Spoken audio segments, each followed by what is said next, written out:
So, after being stuck in the house for a long time, I figured I would get out and check out this bird sanctuary that's not that far from home. So we've arrived at the Colored Sands Park.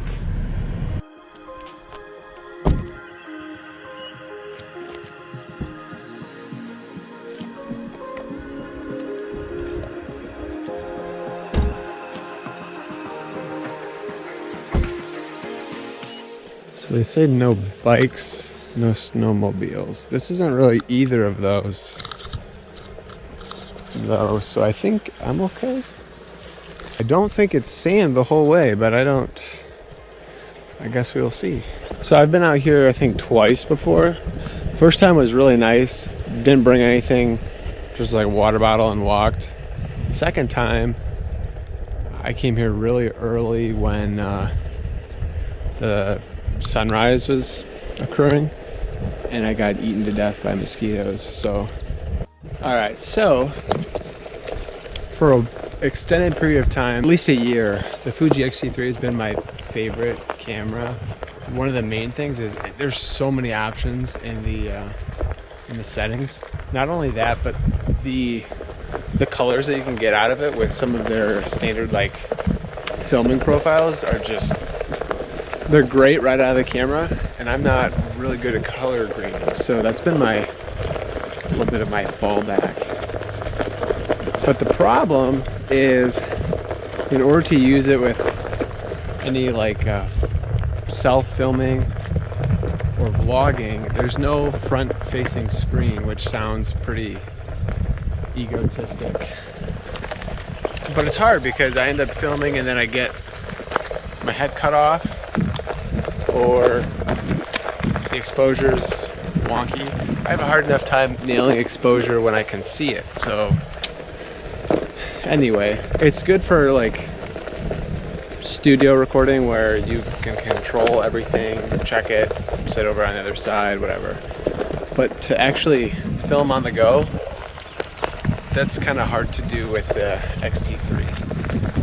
So when the XT-4 was announced, I was excited because it's basically the XT-3, but it has a front-facing screen. But I can even live without the front-facing screen. The one thing that is a must, though, is in-body stabilization, because I don't have steady hands. A lot of the lenses that I like, that in and of itself does not really lend to some pretty steady footage. So I got the XT-4.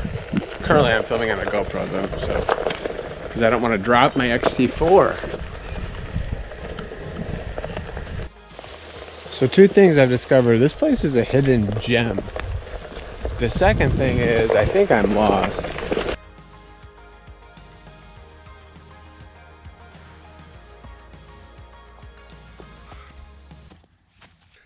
Dude, my back is super sweaty. So, let's get this sucker out. So there she is. So currently I have the 16 to 55 2.8 Fuji lens on here.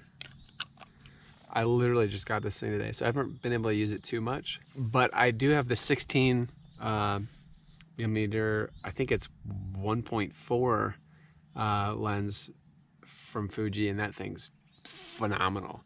This is nice because it gives you, obviously you get a little bit of zoom, and from as far as I can tell, it is pretty on par with the Prime, pretty dang sharp. So this I think will be my new vlogging-ish type setup. The nice thing about the video mode on the XT-4 is you actually get like a touchscreen controls, whereas the other one didn't really allow for that, which is similar to what I'm used to on Canon cameras, where you can like pick the shutter speed, pick the ISO, and the aperture all on the screen. You just kind of touch it and go. I do like these dials though. There's something cool about the tactile feel of these things.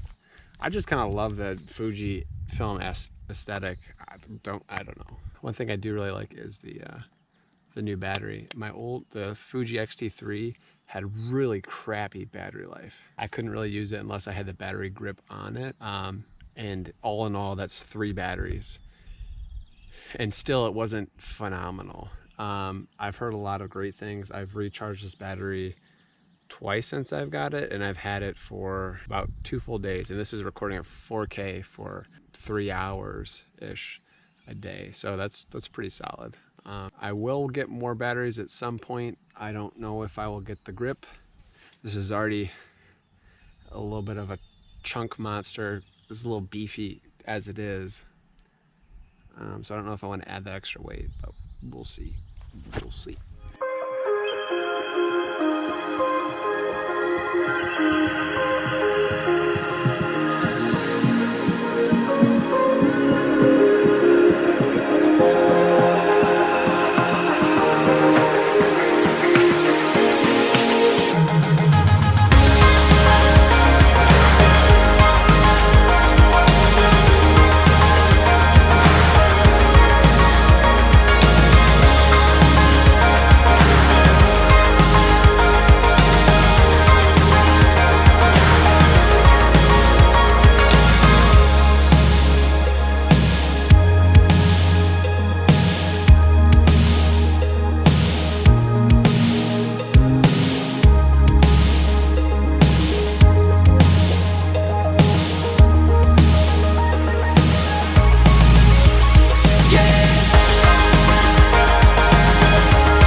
Made a mistake.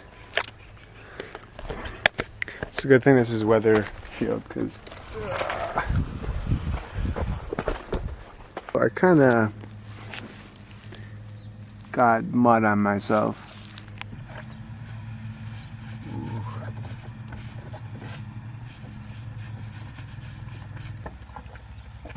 Oh, my new bag. Oh, come on.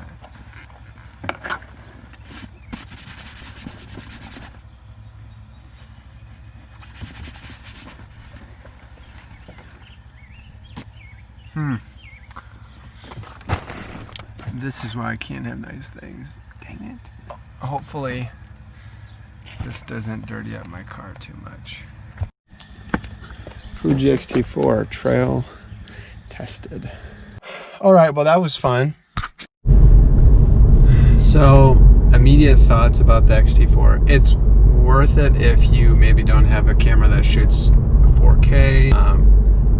It takes a little bit getting used to in like the menu system, but it's not that hard.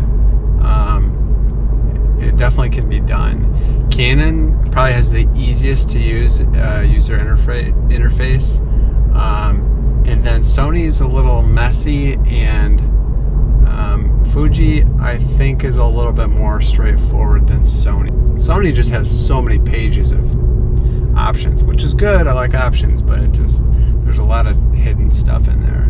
If you have an XT3, it's hard unless you need 2 cameras, like an A cam, a B cam. It's hard to justify getting another one. One of the reasons why I have both now is for shots for interviews, or you need a different angle. It's a lot easier to match up the video quality look to the same camera. Now I know it can be done between 2 cameras of different kinds, but the color science is really hard to mimic, especially for me, someone who's kind of a novice. And now we will close with something I've been wanting to do for a long second time. Here we go. Woo!